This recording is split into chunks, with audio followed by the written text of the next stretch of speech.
So let's create a sales receipt. Okay. Again, you could get to Benson. If it is a transaction that maybe a customer has just walked in and you might never see them again, you could create a new account called cash. Okay. Maybe let's just use Benson because it's already there. Again, okay. What is Benson buying? Okay. This is going to be cash. What is Benson buying this time round? It's not lawn mowing. It can be anything else. Okay. Maybe I say it's just a sale. Okay. Description. Whatever you want to put as a description. The rate. Maybe I say this is 5,500. Okay. And it is done.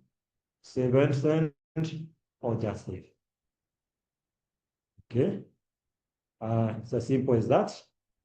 System is ready to do a second